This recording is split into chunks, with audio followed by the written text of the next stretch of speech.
अगर आप एक ग्रेजुएट स्टूडेंट हैं और एक ऑर्गेनाइजेशन ज्वाइन करना चाह रहे हैं, अगर आप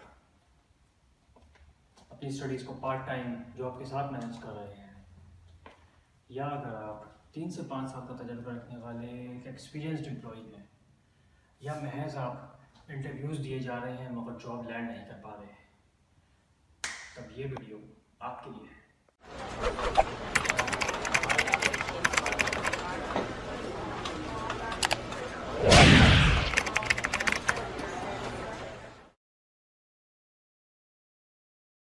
क्या आपको कभी ऐसा लगा हो कि कुछ लोगों से जब आप मिलते हैं तो यकायक उनसे एक हम-आहंगी पैदा हो जाती है? ये बातचीत आपको इतनी पसंद आती है, आपका दिल चाहता है कि आप उन्हें सब कुछ बता दें। क्या कभी आपका कोई जूनियर आपको इतना पसंद हो कि आप उसकी तारीफ़ के बगैर नहीं रह सकते? क्या कभी आपका कोई दोस्त ऐसा है जिससे मिलते हैं तो मिनटों की मुलाकात घंटों में बदल जाती है? या आपके कुछ रिश्तेदार ऐसे हैं जिनसे मुलाकात होती है तो उसकी क्वालिटी ही दूसरे लेवल पे होती है? एक चीज़ कॉमन है, आप उनके साथ रिपोर्ट में हैं। तो आज हम बात करने जा रहे हैं कि रिपोर्ट और उसकी ज़रूरत क्यों पड़ती है हमें। डेवलप इस वजह से होती है जब आप किसी के साथ किसी पहलू में बहुत ही यकजाइयत रखते हैं, आप किसी के साथ कॉमनैलिटी रखते हैं या रिलेटेडनेस रखते हैं, आपको लगता है कि वो आपके जैसे हैं या वो हैं जो आप बनना चाहते हैं, तो ये एक फुलझड़ी की तरह होता है जो कनेक्शन इसका, और वो इंस्टेंटेनियस क्रिएट होता है। तो बेसिकली सबसे अहम कंपोनेंट रिपोर्ट का होता है कॉमनैलिटी।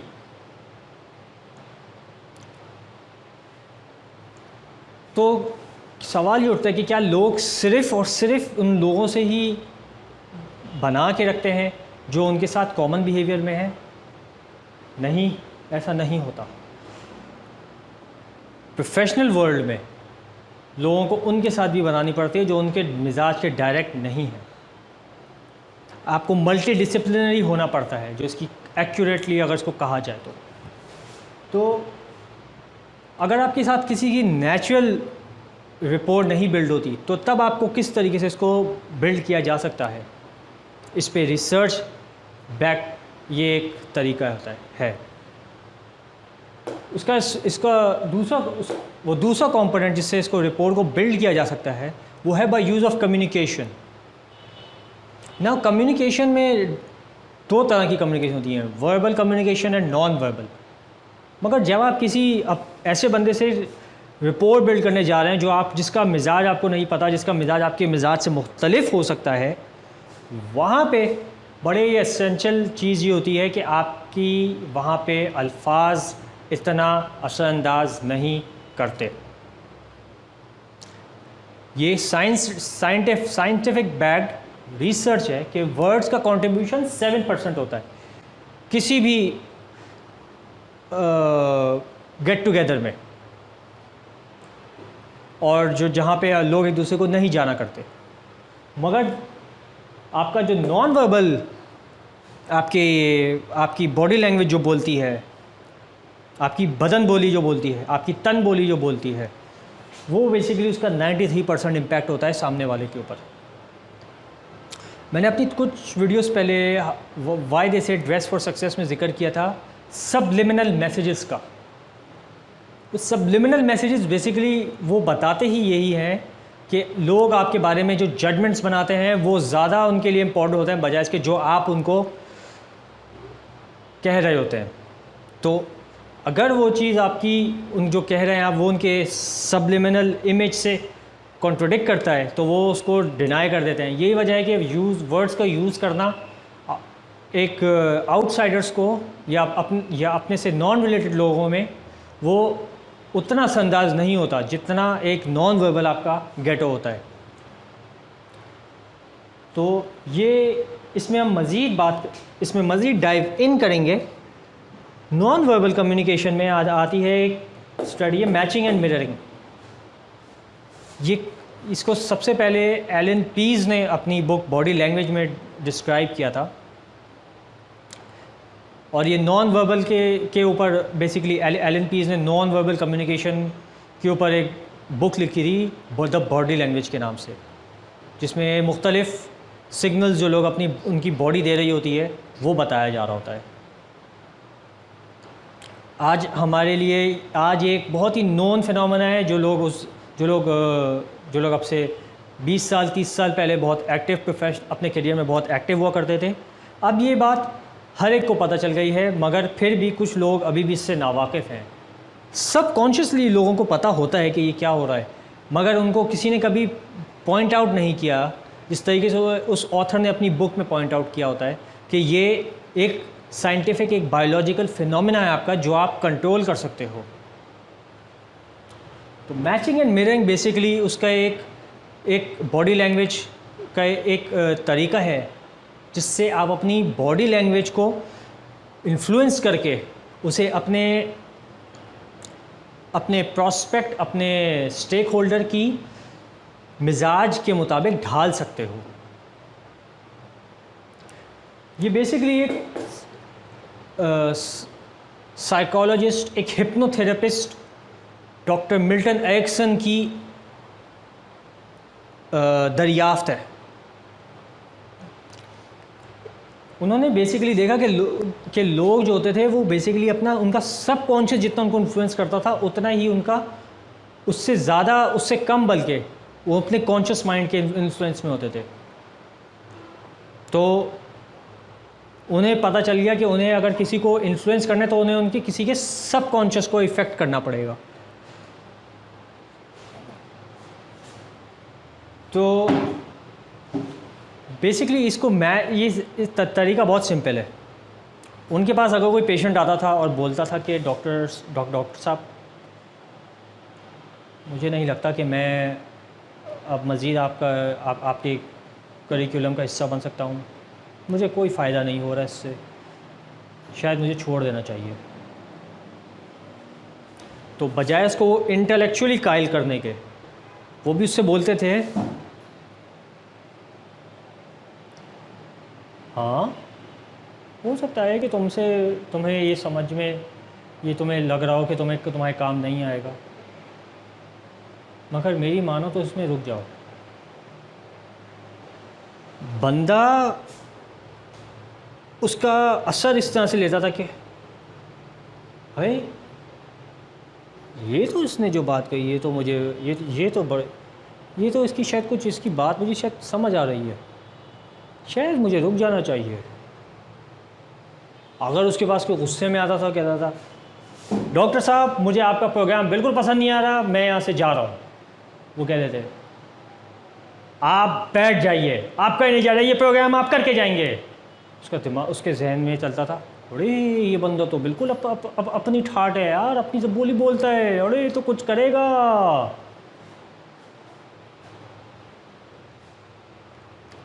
मिल्टन एरिक्सन ने बेसिकली उनका जो किया वो ये कि उन्होंने उनका बिहेवियर मिरर आउट किया। अब नॉर्मली इसकी कुछ टैक्टिक्स होती हैं जिनके ज़रिए आप किसी के बिहेवियर को मैच कर सकते हैं, मगर मोस्टली लोगों को मालूम होता है कि उनके बिहेवियर को मैच एंड मिरर किया जाता है। तो कुछ एवेन्यूज़ हैं जिनके थ्रू आप को अपॉर्चुनिटी मिल सकती है कि आप लोगों के बिहेवियर को मैच एंड मिरर करें। ऑल्दो मोस्टली लोग जो होते हैं वो गार्डेड होते हैं। सबसे अच्छा तरीका किसी को मैच एंड मिरर करने का वो होता है हैंडशेक्स। पहला कांटेक्ट होता है, किसी से भी कभी मिल रहे हो तो सबसे पहले मुलाकात हो रही होती है, आपका हैंडशेक आपके बारे में बताता है कि आप कितने, आपकी एनर्जी सामने वाले पर्सन को ट्रांसफ़र कर रहा होता है। बेसिकली कुछ लोगों की आदत होती है कि वो जब हाथ दबाते हैं तो बिल्कुल ऐसा एक बिल्कुल ही हाथ की हड्डियाँ तोड़ देने वाले उनके हैंडशेक होते हैं। फ़ौजियों में अक्सर ऐसा होता है। कुछ लोग होते हैं जो जिनके हैंडशेक बिल्कुल हाथ मिला तो ऐसा लगे जैसे मछली को पकड़ लिया, बिल्कुल बेजान, बिल्कुल उसमें कोई ऐसा मतलब वो ज़िंदगी नहीं नज़र आती। तो इनके साथ अगर मैच एंड मिरर करना है तो बिल्कुल उनके तो फॉलो आपने यही करना है कि रिटर्न इन काइंड। तो इस तरह अगर कोई आपसे हाथ ज़ोर से मिला रहा है, आप भी उसका हाथ ज़ोर से मिलाएं। अगर आपका धीरे से मिला रहा है तो आप भी उसका हाथ धीरे से मिलाइए। टोन ऑफ वॉइस, कभी कभी होता है लोग जो होते हैं वो थोड़े से अपनी आवाज़, अपने लहजा कुछ लोगों का जो होता है बहुत ऊंचा होता है, तो उनको ऊंचा बात करने वाले लोग बहुत पसंद होते हैं। वो समझते हैं कि वो भी हमारी तरह हमारा जिगरी नहीं निकला है, वो भी बिल्कुल हमारे मिजाज वाला है, उनको बहुत पसंद आता है। लेकिन कुछ लोग होते हैं जो बहुत ही आहिस्ता बात करते हैं। ऐसे लोगों का क्या कहना, उनको ये ऊँचे बोलने वाले बिल्कुल पसंद नहीं होते। वो आहिस्तगी में अपनी पूरी दास्तान आपको सुना सकते हैं। और इंटेलिजेंट लोग तो बिल्कुल मेरी तरह और आपकी तरह ही बात करते हैं, राइट। कभी कभी लोगों के कभी कभी रिपोर्ट आप टच के थ्रू भी कन्वे कर सकते हैं, आप डेवलप कर सकते हैं।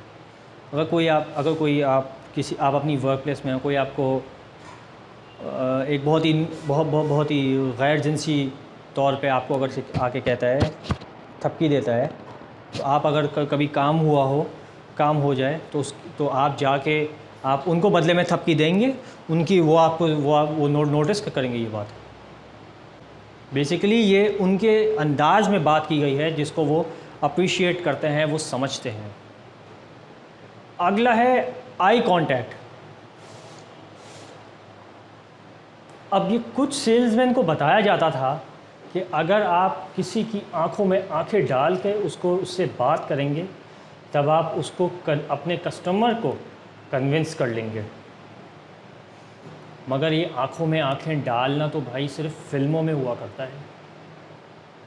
ये प्रोफेशनल लाइफ में लोग मुश्किल से आपसे सेकंडों में आई कांटेक्ट मिला सकते हैं। तो उनको एक ब्रेक दीजिए और थोड़ा सा दूर हो जाइए।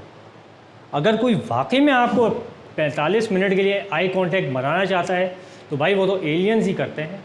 अगर आप उनके साथ आई कांटेक्ट मिला के रखेंगे तो उनको भी लग जाएगा आप एलियन हैं और आपकी रिपोर्ट बिल्ड हो जाएगी। टर्मिनोलॉजीज़,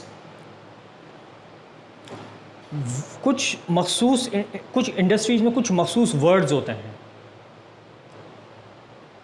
गीक स्पीक कहता हूँ मैं इनको। ये हर इंडस्ट्री के अपने अपने होते हैं, ये उनके जार्गन्स होते हैं। तो अगर फॉर एग्ज़ाम्पल आप चीफ़ टेक्नोलॉजी ऑफिसर हैं एक इंजीनियरिंग कंपनी में और आप एक इक्विपमेंट परचेज़ करना चाह रहे हैं, उसका अप्रूवल आपको चीफ़ फाइनेंशियल ऑफिसर से लेना है क्योंकि वो एक बड़ा अमाउंट है। तो अगर चीफ़ फाइनेंशियल ऑफिसर्स पे कोई क्वेश्चन रेस करता है तो आप कुछ इस तरह से बता सकते हैं, सर ये इक्विपमेंट आपको अगले साल अगले साल रेवेन्यू और बढ़ा देगा। आपके फाइनेंशियल स्टेटमेंट की नेट प्रॉफिट और इम्प्रूव हो जाएगी। फाइनेंशियल स्टेटमेंट, नेट प्रॉफिट, ये टेक्निकल वर्ड्स हैं जो अकाउंटिंग बैकग्राउंड से आने वाले लोगों के लिए बहुत फेमिलियरिटी रखते हैं। इसके अलावा कुछ और वर्ड हो गए तो इंटरनेशनल फाइनेंशियल रिपोर्टिंग स्टैंडर्ड बहुत कॉमन है। इसी तरह बैंकिंग इंडस्ट्री में तो एंटी मनी लॉन्ड्रिंग बहुत कॉमन है। तो या deposits, trade finance, remittances, bank reconciliation, ये सारे बहुत कॉमन है वहाँ पे। इसी तरह अगर इंफॉर्मेशन टेक्नोलॉजी को उठाएं तो इंफॉर्मेशन टेक्नोलॉजी के general controls, system development, change management, patch management, incident response, ये टेक इंडस्ट्री के जार्गन्स हैं। तो जब कभी अगर आप उस इंडस्ट्री से ताल्लुक़ ना रखते हों तो कुछ उनके जार्गन्स के बारे में ज़रूर मालूम रखें। इंटरव्यू इवन देते वक्त ये कहा जाता है कि आप उस इंडस्ट्री के कुछ जार्गन्स जो हैं वो ज़रूर मालूम करें और उनसे ज़रूर आप इंटरव्यूअर को इम्प्रेस करने की कोशिश करें। तो टर्मिनोलॉजीज़ यहाँ पे specially in the corporate world, यहाँ पे हम लोगों का फ़िज़िकल कांटेक्ट हमारा बहुत रिस्ट्रिक्टेड होता है। तो हम लोगों को रिपोर्ट बनाने के लिए टर्मिनोलॉजीज़ एक बहुत ही अहम वेन्यू है, बहुत अच्छा वेन्यू है, जिससे हम रिपोर्ट इस्टेब्लिश कर सकते हैं। तो ये कुछ तरीके थे मैच एंड मिरर करने के। अब बात करते हैं जो उसका थर्ड कंपोनेंट है, जिससे रिपोर्ट, जो कि इक्वली इम्पॉर्टेंट है, जितना कि कॉमनैलिटी था, जितना कि आपका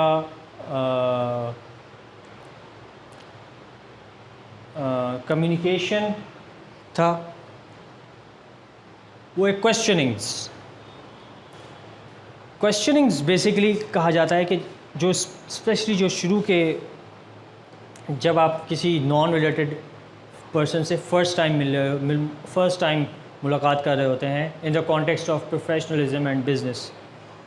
सो मिसाल के तौर पे मैं जब फ़र्स्ट टाइम अपने मेंटरशिप प्रोग्राम में अपने मेंटोर से मिल रहा था, कावज़ जी साहब से, एट दैट टाइम मैंने कोशिश की कि मैं कोई ज़्यादा क्वेश्चनिंग्स ना करूं,